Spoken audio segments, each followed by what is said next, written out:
Bon, pour le moment, on n'est pas encore relégué en Ligue B, mais il reste la seconde moitié du travail à faire. Une belle victoire pour nos Bleus 2-0 face à l'Autriche dans ce qui était le dernier match avant la Coupe du Monde au Stade de France. Face à une équipe autrichienne qui jouait plutôt bas comparé à il y a 5 mois, la France a énormément rassuré, notamment en mettant la pression sur les Autrichiens avec des récupérations hautes. Maintenant, il faudra faire cette même performance au minimum dimanche soir contre le Danemark pour véritablement s'assurer une place en Ligue A l'année prochaine. Dans cette vidéo, nous allons tout d'abord débriefer le match de jeudi soir et nous allons également faire la preview du match de dimanche soir. Enfin, on a vu une belle équipe de France. Ça nous avait clairement manqué. Un jeu collectif porté vers l'avant et une défense qui n'hésitait pas à monter pour récupérer les ballons hauts face à des Autrichiens qui, en première mi-temps, n'arrivaient tout simplement pas à sortir le ballon. Les stats sont juste sans appel. 60% de possession pour l'équipe de France, avec 22 tirs, dont 6 cadrés, contre 4 tirs seulement pour les Autrichiens, avec aucun d'entre eux cadré. On va reprendre l'équipe de France ligne par ligne. On va commencer par la défense. C'était une première pour Benoît Badiachil en défense, donc logiquement la première fois que ces trois-là étaient alignés en centrale. Ces trois-là, je veux bien sûr parler donc de Badiachil, Varane, mais aussi Koundé, qui, on y reviendra plus tard, mais s'est blessé, remplacé par Saliba à la 40e minute. Vraiment solide. Varane, avec le brassard de capitaine, n'hésitait vraiment pas à communiquer, et vu qu'il était au centre de la défense centrale, il voyait tout le jeu. Communiquait énormément avec Badiachil et Koundé puis Saliba. Mais moi j'ai trouvé vraiment Benoît Badiachil hyper rassurant. Le défenseur capitaine de l'équipe de France Espoir actuellement a été hyper solide. Dès les premières minutes, je crois que c'est la 7e minute, il fait une belle récupération dans la surface. Ou en plus de ça il subit la faute. C'est tout simplement parfait pour commencer une aventure en équipe de France, ça. Et puis en plus de ça, Badiachil, il a l'habitude de système. Puisque Monaco fait le même en jouant à 3 défenseurs centraux. Et à l'image de son match face au Paris Saint-Germain, il n'a pas hésité à sortir et à agresser très haut sur le terrain les Autrichiens. Puisqu'il y en avait un qui sortait, l'équilibre était quand même maintenu, puisqu'il y en avait encore deux derrière, qui assuraient la stabilité de l'équipe. Maintenant le milieu. On a vu la première sélection d'un coéquipier d'ailleurs de Badiachil à l'AS Monaco, Youssouf Fofana. Il a été très très bon en première mi-temps et croyez-moi que c'est pas évident avec un Tchouaméni qui est tout simplement partout. Malgré ses nombreuses pertes de balles, 13 au total, il est quand même à l'origine du deuxième but d'Olivier Giroud. Il a été très bon dans son poste de milieu relayeur. Et puis Tchouaméni, on va en parler aussi. Mais c'est monstrueux ce qu'il nous fait Tchouaméni. Kanté 2.0, il récupère toutes les balles, il est partout, il accompagne les offensives françaises et est capable de revenir gratter des ballons en défense. Et au-delà de sa retournée acrobatique, arrêtée d'ailleurs magnifiquement par Pence, sa prestation c'est vraiment du très haut niveau. Et moi je me demande même si ce serait pas mieux lui qu'à la place d'un Pogba qui reviendrait de blessure, qui n'a pas joué, on le rappelle, depuis avril. Moi je me pose de plus en plus la question de la légitimité de la titularisation de Tchouaméni au milieu de terrain. Et puis l'attaque du régal, tout simplement. Les trois de devant, même si Griezmann a été un petit peu en dessous, mais pas non plus énormément. Vraiment, c'était beau à voir.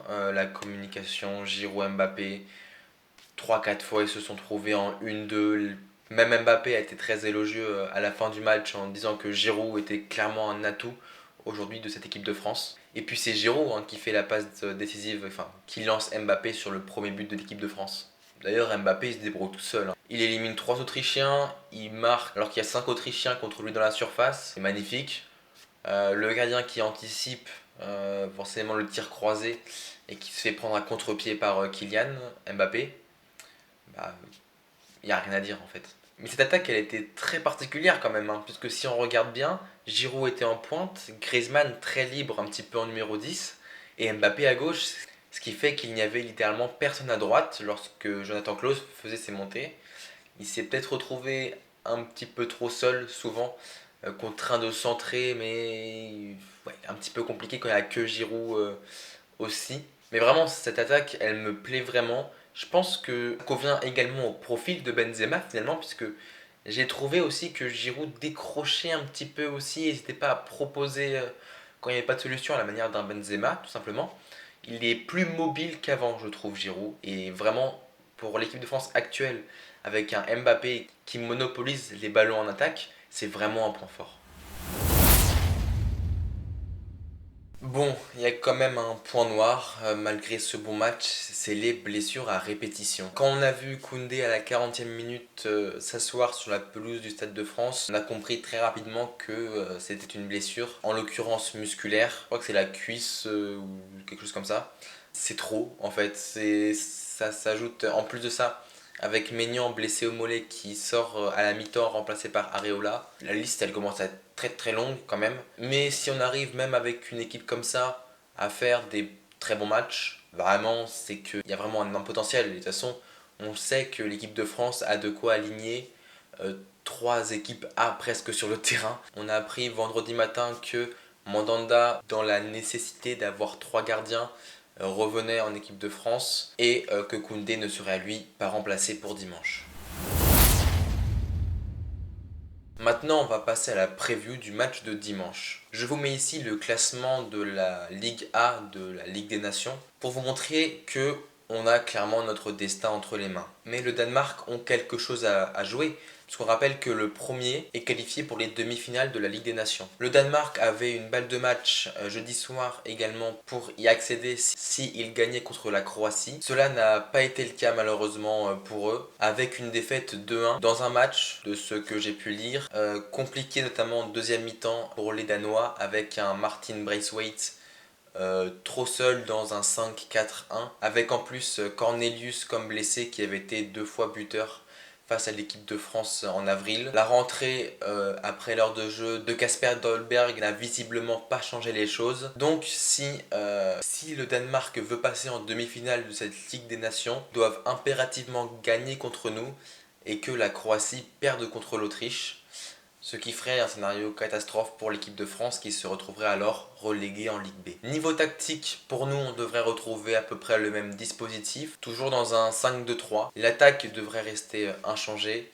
Au milieu, Youssouf Fofana a quand même fait 90 minutes entièrement. Donc est-ce qu'il sera remplacé par un Guendouzi ou un Verretou pour que Deschamps les teste pour ce tout dernier match avant la Coupe du Monde. Niveau défense, Varane sera probablement reconduit en tant que capitaine de l'équipe. Pas beaucoup de doutes là-dessus. Par contre, qui à ses côtés? Donc il y a 3 options pour 2 places avec Badiachil et donc Saliba, mais également Dayo Upamecano. Je pense que ce dernier débutera dimanche pour que Deschamps puisse tester sa forme à 2 mois de la Coupe du Monde. Au-delà du classement de Ligue des Nations, ce match est très important pour nous. En effet, puisque le 26 novembre, nous jouerons contre le Danemark en Coupe du Monde lors d'un deuxième match qui risque d'être très important. Bien sûr, tous les matchs en Coupe du Monde sont importants, mais celui-ci aura un enjeu particulier, que la France gagne ou perde son premier match. S'ils perdent ce premier match, ils devront absolument se rattraper. Et s'ils le gagnent, ils devront absolument confirmer pour être sûr d'avoir un billet pour les huitièmes de finale. Il faut donc gagner absolument ce match dimanche soir pour accumuler de la confiance en vue de la Coupe du Monde et pour montrer aux gens que ce 5-2-3 est vraiment efficace et qu'il peut faire jeu égal avec, souvenez-vous, le 4-2-3-1 de 2018. Voilà, c'est tout pour cette vidéo, j'espère qu'elle vous aura plu. On se retrouve lundi pour une surprise, ou plutôt à partir de lundi pour une série de surprises, puisque je vais vous accompagner pendant les 8 prochaines semaines jusqu'au coup d'envoi de la Coupe du Monde. Vous verrez bien lundi 17h, soyez présents. Donc abonnez-vous, n'hésitez pas à liker cette vidéo et à la partager si elle vous a plu. Rejoins-moi sur Instagram. N'oublie pas également d'activer la cloche. On se retrouve très vite. Prenez soin de vous. Ciao.